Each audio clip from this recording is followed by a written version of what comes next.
بعد هروب جونجما ومين جانج وصل الحراس إليهما، لكن مين جانج رفع سيفه عليهم وقال لن تستطيعوا القبض علينا.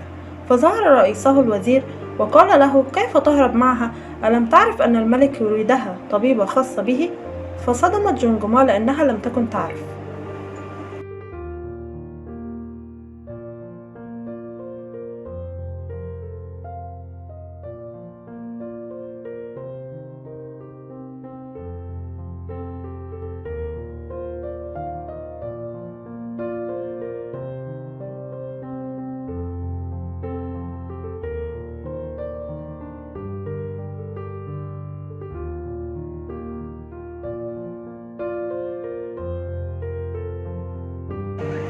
قال لهم الوزير اتبعوني.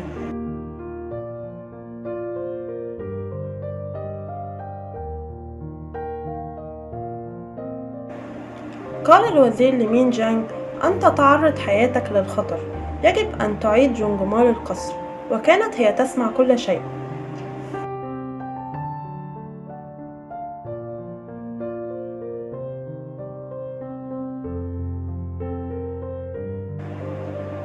خرج مين جانج وهو حزين وقال لجونجما يجب أن نتكلم.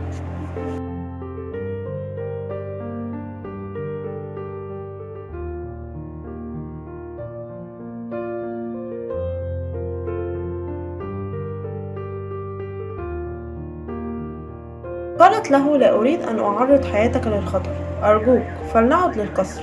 فقال لها لن نعود، سوف نبني هنا عيادة ومدرسة ونستقر هنا بعيدا عن مشاكل القصر.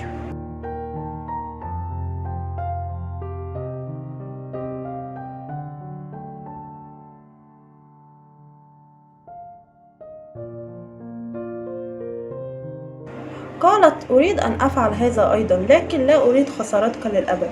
فمد يده إليها وقال إن لم نستطيع تحقيق حلمنا الآن فلن نستطيع في المستقبل.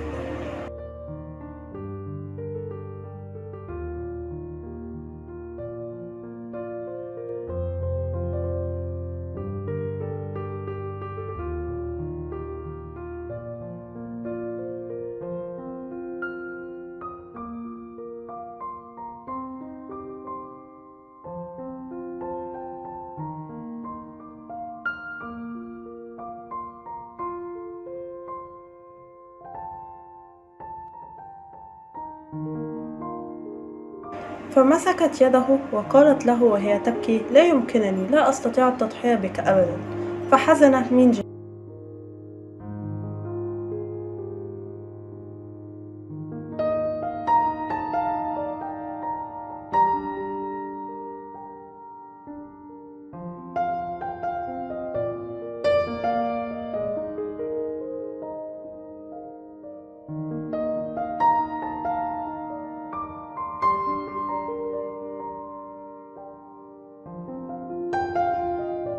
قال لهم الوزير يجب أن نعود جميعا للقصر، وطلب من جونجما عدم الموافقة على قرار الملك بتعيينها طبيبة خاصة به.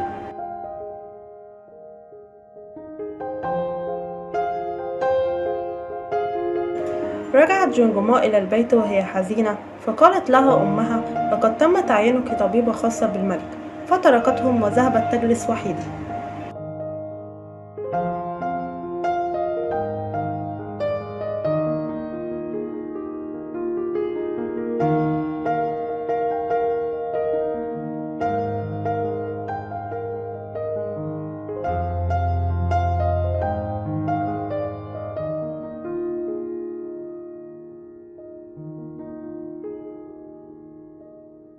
عندما ذهبت جونجما إلى الملك وجدت مجموعة من الوزراء والأطباء وهما يطلبون من الملك التراجع عن قراره.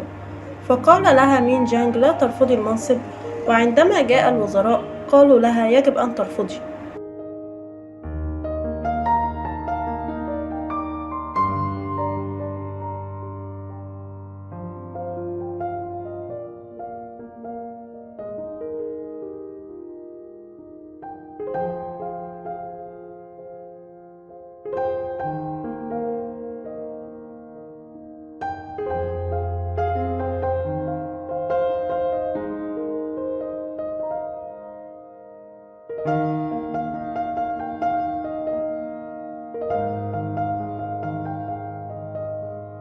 عندما دخل الوزراء قالوا للملك إن جميع من في القصر يرفضون تعيين ممرضة كطبيبة خاصة بك.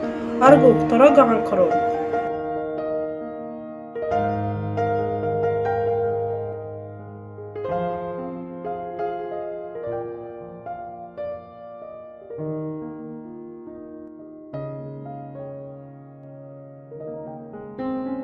قال الملك أن قراري لا يخالف قوانين الدولة، وجونجما هي من قامت بعلاجي وعلاج الملكة الأم، وعرفت سبب الوباء، وأنا أريدها أن تكون بجانبي كطبيبة لي.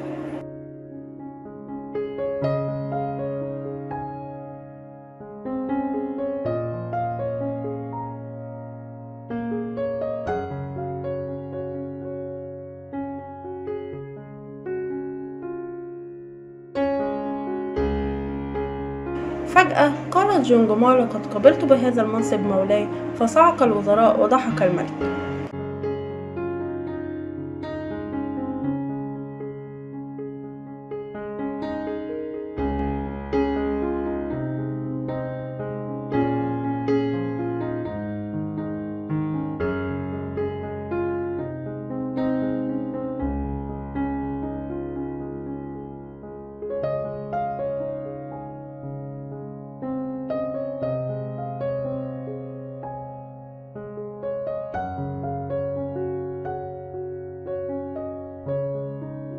ذهب الوزراء للملكة الأم لكي تمنع الملك من هذا القرار، وذهبت إليه وقالت: ماذا تفعل؟ لماذا تعارض الوزراء؟ يجب أن تغير قرارك.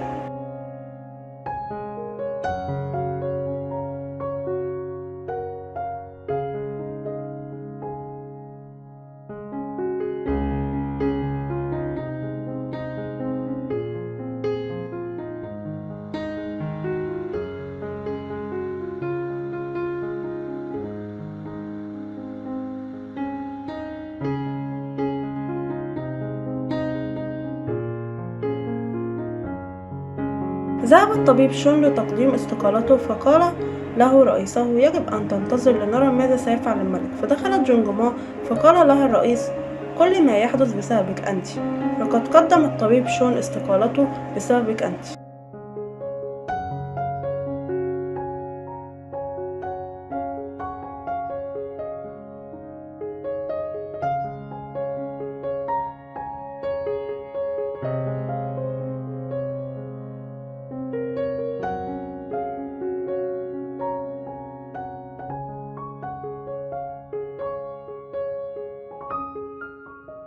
ذهبت جونجما لتقول للطبيب أن يتراجع عن استقالته، لكنه رفض وقال: هذه هي نهاية العملية. حتى الممرضات قالوا لها: كيف تفعلي هذا؟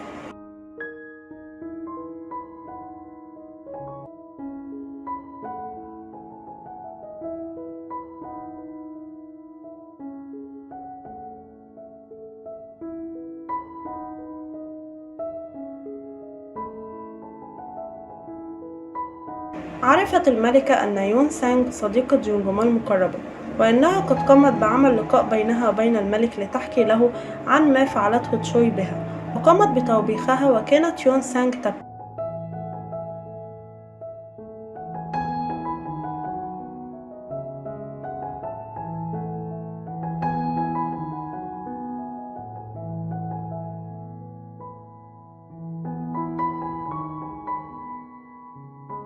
قالت يون سانغ: أنا لم أعلم بقرار الملك، وليس لي دخل بهذا أبدا، وكانت تبكي بشدة.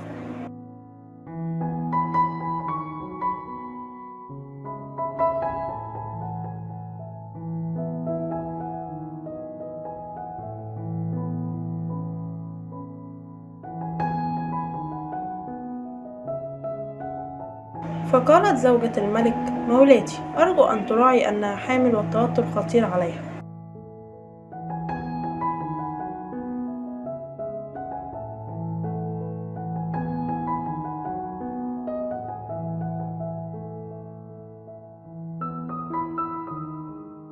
خرجت يون سانغ وهي متعبة جدا، ووقعت على الأرض وخرج ماء الجنين منها، وكل هذا بسبب توبيخ الملكة الأم لها.